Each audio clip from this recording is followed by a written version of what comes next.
5 जुगाड़ू बहू ने लगाया छत पर बाजार। ये सभी कपड़े तो बहुत ही अच्छे हैं। हाँ, क्योंकि मैं इसे दूसरे शहर वाली दुकान से लेकर आई हूँ। हमारे गांव की दुकान पर तो इतनी वैरायटी के कपड़े भी नहीं मिलते हैं और साथ में काफी महंगे भी देता है सेठ।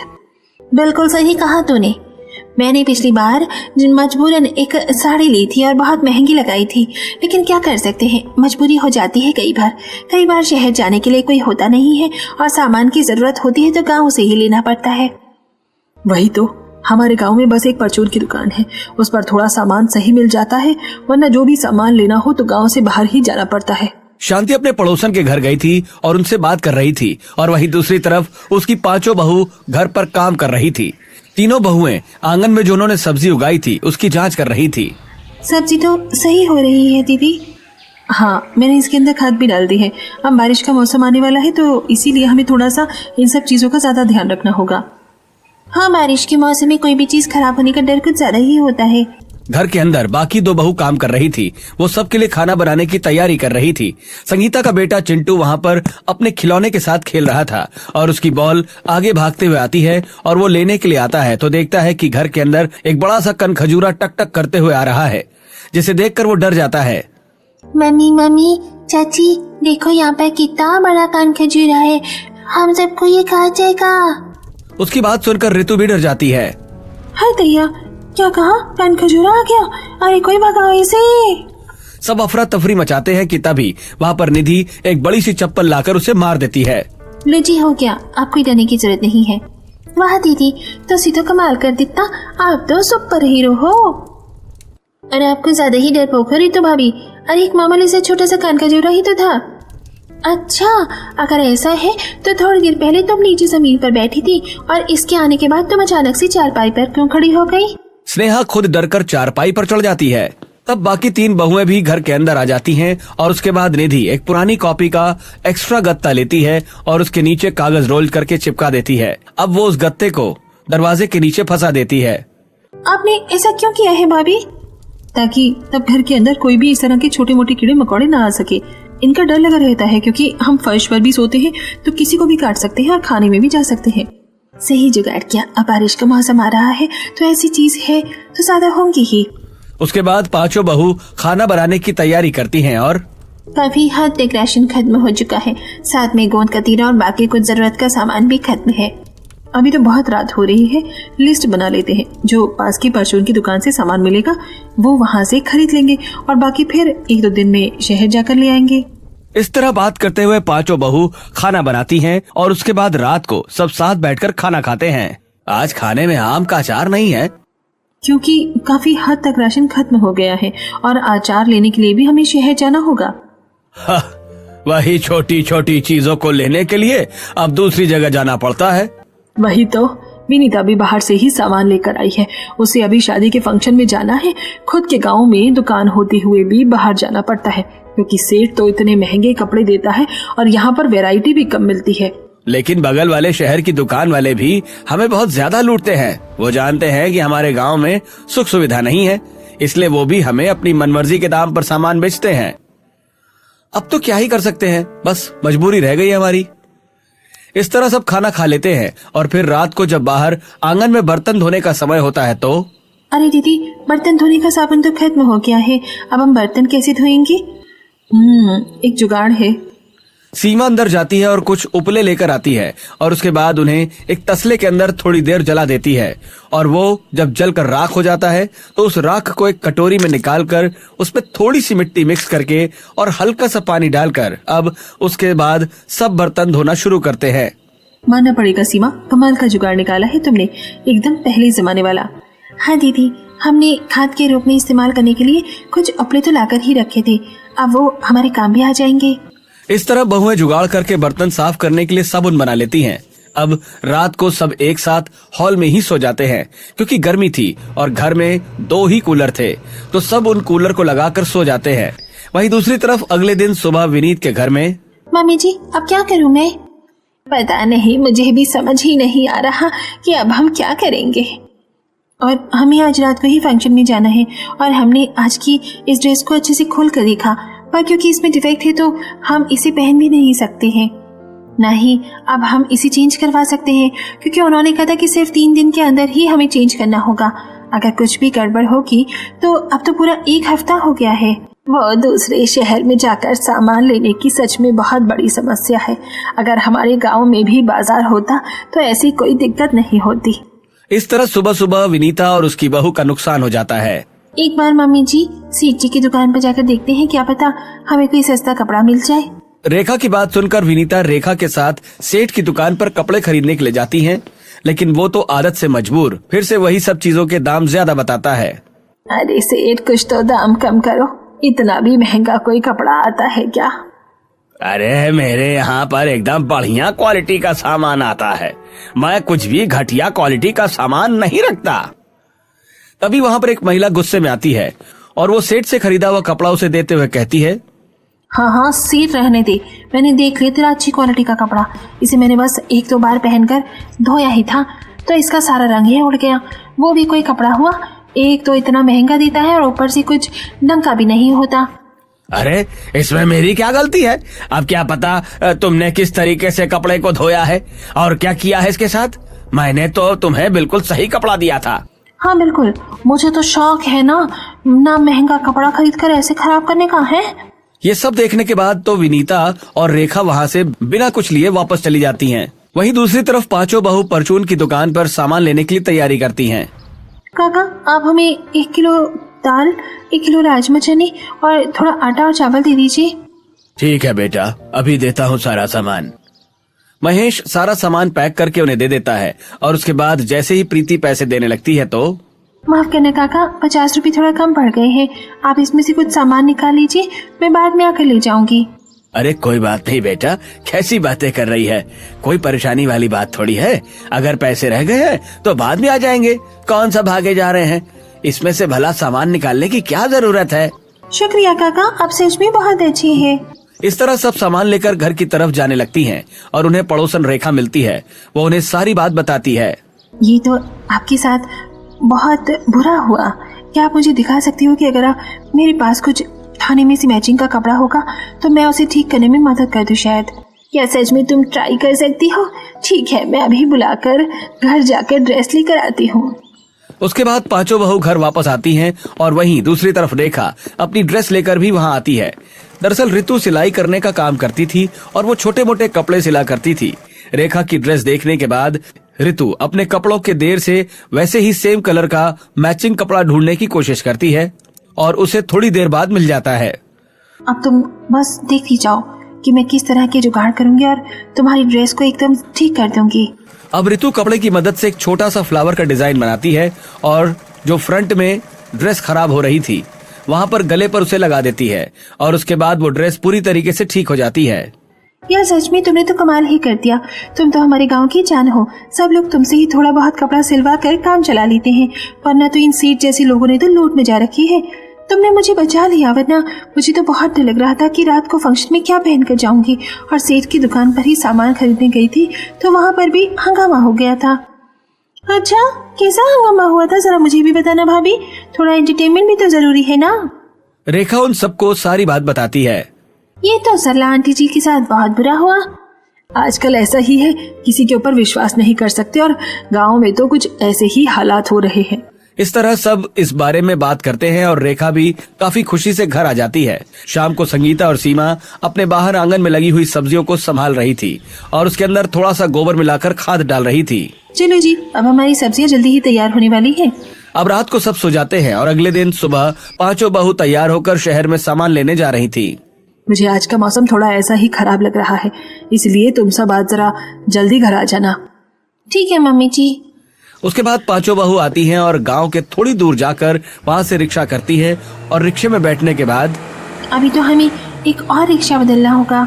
थोड़ी देर आगे जाने पर वो एक रिक्शे से उतरकर उसके बाद दूसरे रिक्शे में बैठ जाती हैं और वहां से भी थोड़ा दूर जाने के बाद वो शहर में पहुंचती हैं और वहां पर सामान खरीदने लगती हैं। भैया, हमें गोंद का तीरा और साथ में थोड़ा सा सोयाबीन और दाल और पोहा दे दीजिए। परचून की दुकान से जरूरत का सामान खरीदकर उसके बाद वो सब एक कपड़े की दुकान पर जाती हैं। भैया, मुझे आप थोड़ा सा ध्यान दे दीजिए। और ये कॉटन वाला धान कितने का है? ये तो 200 रुपए मीटर और 160 रुपए मीटर है। क्या कहा, इतना महंगा? लेकिन अभी तक कुछ समय पहले हम आपसे ही 50 रुपए मीटर की धान लेकर गए हैं। हाँ, वो मेरे पास पहले मिलता था, लेकिन अब नहीं मिलता। अब तो मेरे पास ये महंगे वाले ही कपड़ा बचा है। ये तो बहुत ज्यादा महंगा है, लेकिन मुझे तो ये पिछली बार वाला ही लग रहा है। इसमें कुछ खास ज्यादा अंतर नहीं लग रहा है, डिजाइन भी वही है। तो क्या आप पहले वाले सस्ते वाले वही लेकर आएंगे क्या? नहीं, अब सस्ते वाला नहीं मिलेगा। वो सब दुकान से बाहर आ जाते हैं और उसके बाद वहाँ से जाने लगते हैं। इसका मतलब हमारे गांव के लोग बिल्कुल सही कह रहे थे कि यहाँ के लोग भी अब हमारे साथ भेदभाव करने लगे हैं, क्योंकि उनको पता है कि हम इतनी दूर से यहाँ पर सामान खरीदने आते हैं और बहुत सा सामान हमारे परिवार में भी मिलता नहीं, इसलिए अब हमें अपने मनचाहे दाम पर ही बेच रहे हैं इसे। सच में इन लोगों ने पूरी तरीके से लूट मचा रखी है। उसके बाद सब वहाँ से जा रहे थे तो उन्हें वहाँ पर एक फर्स्ट फ्लोर पर एक सुंदर सा कैफे दिखता है और वहाँ पर छत पर बहुत सारे लोग साइड में खड़े होकर कुछ खा रहे थे। ये क्या? ये तो कैफे था और इसके अंदर बैठे हम कुछ भी खा सकते थे, लेकिन ये लोग यहाँ पर छत पर क्यों गए हुए हैं और वहाँ पर क्यों खा रहे हैं? मुझे लगता है कि ये न्यू थीम वाला रूफटॉप वाला कैफे है भाभी। चलो एक बार चलकर देखते हैं। शहरों में ऐसे कैफे बहुत होते हैं और ये काफी सुंदर भी होते हैं। अगर हम अंदर जाएंगे और उन्होंने महंगा सा बिल बनाकर हमें दे दिया तो, क्योंकि ऐसी जगह तो बहुत महंगी होती है। अरे कुछ नहीं होगा, देखने में भला कौन सा पैसे बोलता है। उसके बाद सब अंदर जाते हैं और छत पर जाकर देखते हैं तो वहाँ पर बहुत सुंदर तरीके से डेकोरेशन की हुई थी और काफी सारे पौधे भी लगे हुए थे और टेबल और बेंच को भी काफी अच्छे से और सुंदर तरीके से सजाया हुआ था।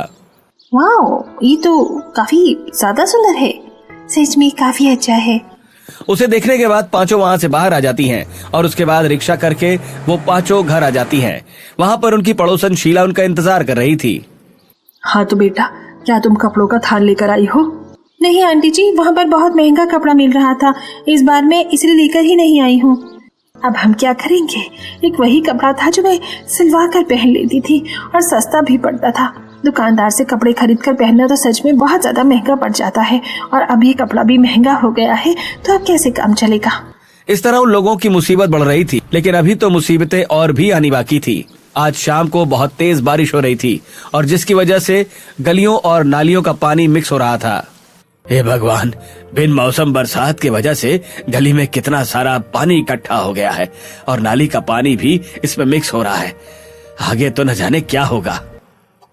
सभी लोग सारा सामान घरों के अंदर रख रहे थे और प्रीति ने भी छत पर कपड़े सुखाए थे। वो जल्दी से छत पर जाती है और स्नेहा और प्रीति दोनों छत से सारे कपड़े उतार कर नीचे ले आती हैं। आज की बारिश तो एकदम जोरदार की हो रही है। थोड़ी देर बाद बारिश रुक जाती है। पांचों पति जब घर वापस आते हैं तो उनके पांव पूरी तरीके से नाली के पानी से गंदे हो गए होते हैं। अरे आप सब अंदर मत आओ, पहले आप पैर धो लीजिए और उसके बाद जल्दी जल्दी नहाकर उसके बाद ही अंदर बैठना, वरना सारा घर गंदा हो जाएगा। हाँ, आप बिल्कुल सही कह रही हैं भाभी। आज तो हम बहुत मुश्किल से पाँव बचा बचा कर आए हैं और हर जगह बहुत ज्यादा बुरा हाल हो गया है। उसके बाद सब अपने हाथ पैर धोते हैं और जल्दी से नहा लेते हैं और फिर सब साथ बैठकर खाना खाते हैं। खाना खाकर सब सो जाते हैं और रात को फिर से अंधाधुंध मूसलाधार बारिश हो रही होती है। बारिश होने पर गांव में पानी बढ़ता ही जा रहा था। अब लोगों को गांव में रहने में भी प्रॉब्लम हो रही थी और गांव से बाहर जाकर काम करने में भी प्रॉब्लम हो रही थी। ऐसी बारिश में तो मेरा बाहर जाने का भी मन नहीं कर रहा। बताओ कितनी ज्यादा बारिश हो रही है। तभी वहाँ पर यश छाता लेकर आ जाता है। क्या हुआ? मैं अपनी टूल किट तो घर पर ही भूल गया था। मुझे एक घर में एसी ठीक करने जाना है। यश इलेक्ट्रिशियन का काम करता था। अपनी टूल किट लेने के बाद वो एक घर में जाता है। वो एसी ठीक कर रहा था और वहाँ पर नेहा किसी से फोन पर बातें कर रही थी। अरे मैंने सुना है कि उनकी दुकान के अंदर भी बहुत ज्यादा पानी भर गया है। सच कहूँ तो यहाँ पर बारिश में पानी की वजह से बहुत परेशानी हो जाती है। ऊपर से अब शहर जाकर सामान लाने के लिए भी बड़ी परेशानी हो रही है। समझ नहीं आ रहा कि इस गाँव का गुजारा कैसे होगा। सच में यहाँ पर रहना बहुत बड़ी मुसीबत है। इस तरह बारिश में हर कोई परेशान हो रहा था। वहीं दूसरी तरफ महेश की दुकान में भी बहुत सारा पानी भर गया था, जिसकी वजह से उसका परचून की दुकान का सारा सामान खराब हो गया था। हे भगवान, मैं तो लुट गया, बर्बाद हो गया। मेरी पूरी दुकान में सारा पानी घुस गया है और सारा सामान खराब हो गया है। काका, आपका तो सारा सामान खराब हो गया है। कोई बात नहीं, आप चिंता मत कीजिए। अगर इसमें से कुछ सामान बचेगा तो हम बढ़ाने की कोशिश करेंगे। अरे बेटा, मैंने सब देख लिया है, अब कोई फायदा नहीं। इस तरह काफी सारे लोगों के घरों में पानी भर गया था और इकलौती जो गांव में परचून की दुकान थी उसमें भी अब सब कुछ खराब हो गया था। तो अब लोगों को छोटा मोटा परचून का सामान लेने के लिए भी काफी दिक्कत हो रही थी। अब शाम को शीला शांति के घर जाती है। सच में महेश की दुकान खराब होने के बाद तो अब समझ नहीं आ रहा है कि हम सामान कहाँ से लेकर आएंगे। अब 10-20 की हल्दी लेने के लिए, नमक लेने के लिए हर बार शहर तो नहीं जा सकते ना। समझ नहीं आ रहा है कि अब हम क्या करेंगे। अच्छा बेटा, मुझे जरा तुम बैंगन दे दो। इतनी बारिश हो रही है कि सब्जी लाने की भी हिम्मत नहीं हुई। आंटी जी, अभी भी लाकर दे देती हूँ। सीमा शीला को बहुत सारे बैंगन लाकर दे देती है। अरे बेटा, इतने सारे बैंगन की क्या जरूरत थी। कोई बात नहीं आंटी जी, रख लीजिए। वैसे भी रखे रखे बैंगन खराब ही तो हो जाएंगे। हमारे पास बहुत सारे बैंगन हैं। इतना बड़ा आंगन है कि बहुत सारी महंगी तरह की सब्जी उग जाती है, और फिर हमने छत पर भी काफी पौधे लगा रखे हैं। अगर ऐसा है तो बेटा, तुम तो अपनी सारी सब्जी वाला गांव को ही बेच क्यों नहीं देती हो? इससे तुम्हें भी फायदा हो जाएगा और गांव वालों को भी छोटी छोटी चीज के लिए काफी दूर नहीं जाना पड़ेगा। उसके बाद शीला वहाँ से चली जाती है और उसका ये आइडिया सबको बहुत अच्छा लगता है। अब अगले दिन से बहुएं अपनी सब्जी बेचना शुरू करती हैं और 2 ही दिन में उनकी काफी सारी सब्जियां बिक जाती हैं। बैंगन लो, बैंगन, ताजा ताजा बैंगन ले लो। एक औरत उनके पास आती है। अरे आप हमारे गांव की सब्जी बेच रहे हैं अंदर आके? आपको नहीं पता कि आपकी वजह से कितना कुछ हो गया है, वरना सब्जी लेने भी कितनी दूर जाना पड़ता था। आपकी सब्जी भी ताजा ही लग रही है। हाँ, क्योंकि हमने अपनी सब्जी को खुद उगाया है और एकदम ऑर्गेनिक तरीके से। 2-3 दिन में ही काफी हद तक सब्जी खत्म हो जाती है और एक रात को डिनर के समय। हाँ, वैसे शीला आंटी ने बहुत अच्छा आइडिया दिया है, लेकिन मेरे पास एक और आइडिया है। मैंने आज देखा कि बच्चों की छोटी मोटी स्टेशनरी लेने के लिए भी लोगों को शहर जाना पड़ता है, और यहाँ तक कि अब परचून की दुकान की वजह से भी सबको बहुत दिक्कत हो रही है। क्यों ना हम ये सारा सामान भी बेचें, इससे हमें बहुत मुनाफा होगा और हम सबको कम दाम पर देंगे ताकि सबको भी फायदा हो। हाँ, वैसे आइडिया तो बहुत अच्छा है। अब अगले दिन वो गांव में एक दुकान किराए पर लेने के लिए सोच रहे थे, लेकिन बारिश में इतनी हालत खराब थी कि सभी दुकानों में पानी अंदर तक भर गया था, और यहाँ तक कि बाद में भी दुकानें डूबने की वजह से सामान खराब होने का खतरा था। इसलिए सब थक कर घर वापस आ जाते हैं। हमें तो कहीं पर भी कोई दुकान नहीं मिली। अब हम क्या करेंगे? हम अपनी दुकान कैसे खोलेंगे और अपना बाजार कैसे चलाएंगे? इस तरह सब परेशान होकर काफी देर से सोच रहे थे, तब जाकर प्रीति को एक आइडिया आता है। और मेरे पास एक जबरदस्त आइडिया है। जैसा कि हमने वहाँ पर कैफे देखा था तो छत पर सबको खाना खिला रहा था, तो हम भी ऐसा ही कर सकते हैं कि हम अपनी छत पर दुकान खोल सकते हैं। इससे बारिश में खराब होने का भी खतरा नहीं होगा। लेकिन हमारी छत एकदम खुली हुई है, तो हमें उसके लिए भी तो जुगाड़ करना होगा। चिंता मत करो, सामान रखने के लिए हम एक बढ़िया जुगाड़ कर लेंगे। एक तरफ हम टीन के शेल्टर और लगा देंगे और वहाँ पर सारा सामान रख देंगे, और दूसरी तरफ घास फूस के डंडे लगाकर वहाँ पर सबके बैठने के लिए बना लेंगे। इस तरह सबने छत पर एक बाजार खोलने के बारे में सोचा, और उन्होंने महेश की मदद से एक आदमी को कॉन्ट्रैक्ट दिया कि परचून का सारा सामान लाकर वो दे, और उसने उन्हें ऑर्डर दे दिया। वहीं दूसरी तरफ अब 5 बहू अपने पति की मदद से जुगाड़ कर रही थी। वो छत पर टीन का शेल्टर डाल रही थी। आरव जीन्स फैक्ट्री में काम करता था और वो उसे वहीं पर टीन मिलती थी। वहां से वो सस्ते दाम पर टीन लेकर आया और उन्होंने उसके बाद वहां पर शेल्टर बना लिया। ये तो बहुत अच्छा बना है। प्रीति ने काफी अच्छा आइडिया लगाया। अब हमें छत के दूसरे हिस्से में घास वाली छत लगानी है ताकि गर्मी न लगे और हवा भी पास होती रहे। कुछ लकड़ी के डंडे और घास फंसी खट्टी करने के बाद छत के दूसरी तरफ भी शेल्टर और दीवार अच्छे से तैयार कर दी जाती है। पूरे दिन मेहनत करने के बाद सब बहुत ज्यादा थक जाते हैं और फिर जब नीचे आकर इस बारे में बात करते हैं। ये सब तो क्या हो गया है, लेकिन अगर हम टेबल और कॉफी सब चीज को लाएंगे तो बहुत ज्यादा पैसे खर्च नहीं होंगे, और इतना बजट भी तो नहीं है हमारे पास। कोई बात नहीं, टेबल बनाने के लिए तो मेरे पास एक और जुगाड़ है, और ऐसी टेबल बनाएंगे कि उन्हें हम कभी भी हटा नहीं सकते और 2 मिनट में बना भी सकते हैं। ठीक है, कल एक बार सारा सामान आ जाएगा तो हम उसी तरीके से सारा सामान सेट कर देंगे। वैसे मेरे पास एक और आइडिया है। कैसा आइडिया? हमारी छत काफी बड़ी है, हम इसके आधे हिस्से में परचून का सामान बेच सकते हैं, लेकिन बाकी दूसरे हिस्से में मैं सोच रही थी कि क्यों ना हम खाने पीने का सामान भी बेचें। हमारे गांव में ना तो कोई जूस वाला है और ना ही कोई अच्छी चीजें खाने को मिलती हैं। उसमें भी हमें बहुत मुनाफा होगा, लेकिन हम सब पैक करके कैसे कर देंगे? पैदा करने वाला डिस्पोजल काफी महंगा आएगा, उसे करवाने में भी अलग से चार्ज देना होगा और कहाँ से बनता है ये भी नहीं पता। इस चीज का जुगाड़ तो मेरे ऊपर छोड़ दो, बस प्लास्टिक की पन्नियां होनी चाहिए और गिलास होना चाहिए, पैकिंग मैं कर लूंगी।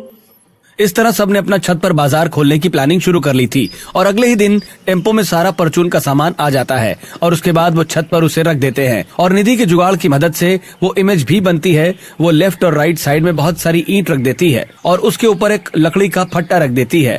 देखो, इस तरीके से हम बहुत सारे बैठने के लिए भी बेंच बना सकते हैं और छोटी सी टेबल बना सकते हैं, लेकिन जो भारी सामान लगने वाली टेबल होगी उसके लिए हम एक फट्टे के नीचे फोल्डिंग वाले लोहे से उसे पार लगा देंगे। हाँ बिल्कुल, ये आइडिया अच्छा है क्योंकि इससे हम कभी भी चाहें तो मेज को हटा सकते हैं और कभी भी चाहे तो लगा सकते हैं। जगह को भी सेव करेगा और ज्यादा भारी भी नहीं होगा उठाने में और ज्यादा पैसे भी नहीं लगेंगे इसे बनाने में। इस तरह सारा जुगाड़ तैयार करके वहाँ पर टेबल भी लगा दी जाती है और साथ में लेफ्ट साइड में 2 ईंट और राइट में 2 ईंट रख के उसके ऊपर लकड़ी का फट्टा रख दिया जाता है, जिससे वो एकदम जुगाड़ू बेंच बन जाता है। चलो, सारी चीजें हो गई और खाने पीने का और चून का सामान हो गया है, तो साथ में थोड़ा थोड़ा बहुत स्टेशनरी का भी सामान मंगवा लेते हैं। और मैं तो सोच रही थी कि मैं कपड़े भी सिलती हूँ, तो कहीं दूर के बजाय सप्ताह में एक बार में बहुत सारा धन लेकर आएंगे और खुद ब खुद कपड़े बनाकर सबको सस्ते में बेच दूंगी। इस तरह सभी ने छत पर बाजार के लिए सारी प्लानिंग कर ली है और इस तरह छोटे मोटे जुगाड़ करके उन्होंने हर चीज का सोल्यूशन भी निकाल लिया था। अब जैसे ही वहाँ पर बड़ा सा बोर्ड लगाया जाता है, उन्होंने घर के सामने बाजार का बोर्ड लगा दिया तो सभी लोगों को ये बात पता चलती है और सब वहाँ पर सामान खरीदने के लिए आ जाते हैं। तेरी बहू ने सच में कमाल कर दिया, घर पर ही पूरा बाजार लगा दिया। हाँ, जिसको भी चाहिए वो ऊपर जाकर ले सकता है। शीला छत पर जाती है और उनसे सबसे पहले परचून का सामान खरीद लेती है। तुम्हारे पास तो सारा सामान है, मुझे एक काम करना, थोड़ा सर्फ और रसोई का भी राशन पानी का सामान पैक करके दे दो, लेकिन मैं इसे नीचे लेकर कैसे जाऊंगी? इस बात की आप चिंता मत कीजिए आंटी जी, हमारे पति है ना, आपके घर तक सामान पहुंचा देंगे। अब पति ऊपर से नीचे तक को सामान उतार कर ले आते, लेकिन दूसरों के घरों तक सामान पहुंचाने के लिए काफी दिक्कत होती, इसलिए संगीता एक जुगाड़ करती है। आप लड़की का एक बॉक्स बना दीजिए और उसमें नीचे पहिए लगा दीजिए, उसके आगे फिर खींचने वाला हैंडल लगा देते हैं। इस तरह उसमें सामान रखकर लेकर जाएंगे तो भारी नहीं लगेगा। बिल्कुल, संगीता के कहने पर ऐसा ही डिजाइन तैयार किया जाता है और एक खींचने वाला कार्ट तैयार कर दिया जाता है जिसमें पहिए लगे हुए थे। अब उसकी मदद से घरों तक सामान पहुंचाया जाने लगा। इतनी अच्छी होम डिलीवरी वाली सर्विस जब पूरे गांव के लोगों को मिलती है तो इस बाजार की खासियत पूरे गांव में फेमस होने लगती है। अरे, मुझे बहुत खुशी हो रही थी कि हमारे गांव में ऐसा बापू बाजार खुल गया है। ऐसा तो शहरों में भी नहीं होता होगा। हमें इस बार हर मुसीबत से बचा लेती है। बारिश की वजह से गांव में इतना बड़ा संकट आया था, हमें तो डर लग रहा था कि हम कैसे इस मुसीबत से बाहर निकलेंगे, लेकिन इन्होंने बहुत अच्छा सॉल्यूशन निकाला है। इस तरह ये बाजार काफी फेमस हो रहा था और सब लोग वहाँ पर शॉपिंग करने आ रहे थे। सब लोग परचून का और स्टेशनरी का भी और साथ में सब्जी का भी सामान खरीदने आ रहे थे। तभी वहाँ पर प्रीति और निधि ने मिलकर अपना ठंडी ड्रिंक और चाय और पकौड़े का ठेला भी लगा लिया ताकि लोगों को खाने पीने का भी कुछ अच्छा मिल सके। आप मुझे गर्मा गर्म पकौड़े पैक करके दे दीजिए। मेरे घर पर मेहमान आए हैं और मुझे घर पर पकौड़े बनाने की जरूरत नहीं होगी। सच में मजा आ जाएगा। इस तरह सभी गांव वालों की सारी जरूरत का सामान मिल रहा था, लेकिन एक परेशानी हो रही थी। गांव के इतने सारे लोग सामान खरीदने के लिए उनकी छत पर उनके घर के अंदर से ही होकर जीने से जा रहे थे। इतने सारे लोग जीने से चढ़कर जा रहे थे और ये मंजर देखकर स्नेहा और शांति के होश उड़े हुए थे। अरे बेटा देख, फिर से कितने ज्यादा कीचड़ हो गया है, पूरा घर बंद हो गया है, जरा इसे माफ कर दे। अरे मम्मी, मैं पहले ही 2-3 बार साफ कर चुकी हूँ, अब और कितनी बार कहूँ? इस तरह तो मैं पागल हो जाऊंगी। इस तरह अब उन्हें इस वजह से परेशानी हो रही थी और घर के अंदर से बहुत सारे लोग जा रहे थे, इसलिए स्नेहा और शांति को पूरा दिन बैठकर घर की रखवाली भी करनी थी। क्या पता कैसा आदमी घर में आ जाए और पूरा दिन तो बैठकर देखना ही होगा ना। ये तो सच में काफी परेशानी वाला विषय है। एक आइडिया है, हमारी छत के छज्जे बाहर निकलते हुए हैं, साथ में हमारी छत ज्यादा ऊंची भी नहीं है और एकदम सीधी है, तो एक लोहे वाली जो सीढ़ी बनी बनाई आती है उसे खरीद लेते हैं और बाहर लगवा देते हैं। इस तरह घर के अंदर किसी भी अशुद्ध एंट्री नहीं होगी और बाहर से ही सीधा छत पर वो सामान खरीदने आ सकते हैं। ऐसे प्रीति एक और जुगाड़ लगाती है और बाहर से ही सीढ़ी लगवाकर अब बाहर से ही लोगों का आना जाना हो जाता है। अब जब उनका बाजार बहुत ज्यादा चलने लगता है तो ठीक है, अब हमारा बाजार काफी अच्छा चल रहा है और अब उसमें हमने जरूरत का सामान भी रख दिया है। देखो मैंने कितनी सुंदर बुकलेट बनाई है। इसके अंदर जितना भी धन मेरे पास था सभी कपड़ों का छोटा टुकड़ा सैंपल काट कर रख दिया कीजिए। और अब लोगों को इसमें कपड़े पसंद करेंगे और उनके ही हिसाब से बच्चों के कपड़े मैं बना कर दूंगी। पहले छोटे बच्चों के भी छोटा सा कपड़ा खरीदने के लिए बाहर जाना पड़ता था, लेकिन अब मैं हर जगह के कपड़े बनाकर आपको दूंगी। इसमें मैं तुम्हारी मदद करूंगी और मैं सोच रही हूँ कि मैं भी क्यों ना मिट्टी के कुछ बर्तन बनाकर बेचूं, साथ में पत्तों की डिस्पोजल और हाथ पंखा भी बना दूंगी। इस तरह पांचों बहू अपने जुगाड़ से अपने बाजार को और ज्यादा बढ़ाना चाह रही थी। अब उन्होंने मिट्टी के बर्तन के खिलौने और पत्तों से भी बहुत सारी चीजें बनाकर बेचना शुरू कर दिया था। साथ में निधि अब कपड़ों का सैंपल बनाकर बाहर टांग देती है और उसे कांच के शीशे से कवर करवा देती है। अच्छा तो ये आइडिया है, अब बाहर से कोई भी जाएगा तो इन कपड़ों को देखेगा और आपके पास कपड़े सिलवाने के पैसे आएंगे। मुझे तो सच में यकीन नहीं हो रहा कि तुमने कितना सारा बड़ा प्यार अपने छत पर ही शुरू करके और अपने छत पर उसको कितना बड़े लेवल तक पहुंचा दिया है। ये भी तुम सबके जुगाड़ से सब हो गया है। आरव अपने पहली वाली कार्ट के अंदर परचून का सामान लेकर एक घर पर डिलीवरी करने लेकर जाता है। एक बूढ़ी अम्मा दरवाजा खोलती है। अरे बेटा, भगवान तुम्हारा भला करे। मैं अपने बेटे के साथ अकेली रहती हूँ और पीछे के सामान की जरूरत होती थी तो दुकान पर जाना पड़ता था। अब ये बुढ़ी हड्डी जवाब दे रही है और घर पर सब मिल जाता है। बेटा, घर पर सामान पहुँचाने के लिए धन्यवाद। कोई बात नहीं अम्मा, ये तो हमारा फर्ज बनता है। इस तरह गांव के लोगों को बहुत सारी जो पहले परेशानियों का सामना करना पड़ता था अब वो काफी हद तक कम हो जाती हैं। अब जो बाहर लोहे का जीना लगा हुआ था उसके नीचे छज्जे के अंदर शांति और स्नेहा ने उसमें बहुत सारे खिलौने और बच्चों का सामान रख दिया था। इसके बाद अब बच्चे वहां पर आते हैं और अपनी पसंद के खिलौने ले सकते थे। वहां पर शांति और स्नेहा बैठकर उसका ध्यान रखते। सही है मम्मी जी, नीचे भी हमने छोटा सा बच्चों का सेक्शन लगा दिया। ये तो एकदम मॉल की तरह बन गया है, जैसे बहुत सारे मार्ट वाले बाजार होते हैं, एकदम वैसा। अभी वहाँ पर सरला आती है। आपने जो पिछली बार मेरे पोते के लिए सुंदर सा कॉटन का सेट बनाया था वो बहुत अच्छा था। मुझे उसके लिए और कपड़े सिलवाने हैं और अपनी बहू के लिए एक सूट भी सिलवाना है। जी बिल्कुल, आप इनमें से कोई भी कपड़ा सिलेक्ट कर सकते हैं और सिर्फ 50 रुपए मीटर ही है ये कपड़ा और ये सिलाई के अलग से है। 50 रुपए मीटर के हिसाब में सिलाई लग जाएगी। यह तो सच में बहुत सस्ता है। अब लग रहा है कि हमारे गांव की तरक्की हो गई है। अब क्योंकि उनका काम बहुत अच्छा चल रहा था तो उन्होंने अब थोड़ा बहुत अपनी छत पर खुले हुए बाजार में सारा सिलेक्शन अलग से डिवाइड कर दिया था। जैसे अलग टेबल पर बर्तन रखे हुए थे और परचून की दुकान को आरव संभाल रहा था। साथ में सब्जी तो उन्होंने बाहर आंगन से ही तोड़कर ग्राहकों को देना शुरू किया था।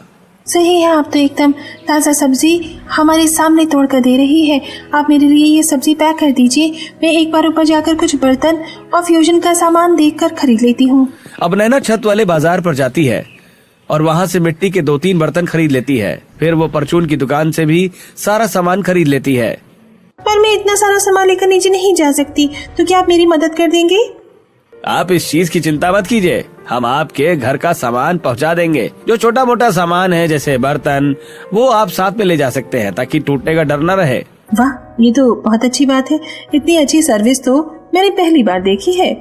इस तरह नैना सब्जी और बर्तन लेकर तो खुद चली जाती है और परचून का सारा सामान इस पहिए वाली कार्ट से उसके घर पर पहुंचा दिया जाता है। वहीं दूसरी तरफ दूसरे शहर में आजकल दूसरे गांव के लोग बहुत कम आ रहे हैं हमारे गांव में शॉपिंग करने के लिए। अरे मैंने सुना है कि वहाँ पर एक बहुत अच्छा बाजार खुल गया है जो छत पर सारा सामान बेचता है और वहाँ पर सिर्फ एक ही तरह का नहीं, हर तरह का सामान बिकता है एक ही जगह पर, वो भी एकदम सस्ते दाम पर। कुछ हमारे गांव के भी लोग वहाँ से सामान खरीद कर लाए हैं। इस तरह पांचों जुगाड़ू बहुओं का जुगाड़ू छत का बाजार बहुत ज्यादा फेमस हो रहा था। अब तो पूरा गांव हमसे बहुत ज्यादा खुश है। हमने आखिर उनकी सबसे बड़ी समस्या का निवारण जो कर दिया। हाँ, गांव वाले लोगों की मदद करने के बाद भी हमें अच्छा खासा मुनाफा हो रहा है। मुझे भी बाहर मजदूरी करने से ज्यादा ये काम ज्यादा अच्छा लग रहा है। हाँ, इसमें भी थोड़ी सी मजदूरी है कि घर पर बहुत भारी सामान ढोकर लेकर जाना पड़ता है और उन्हें पहुंचाना पड़ता है, लेकिन अच्छा है कि सबकी मदद करने को मिलती है तो खुशी भी होती है। सच में पांचों बहुओं ने जुगाड़ से कमाल कर दिया। इस तरह उनके सुधारने वाले गांव की समस्या को भी हल कर दिया गया और उनके लिए भी बहुत अच्छा बाजार खोलकर एक अच्छा बिजनेस बना दिया।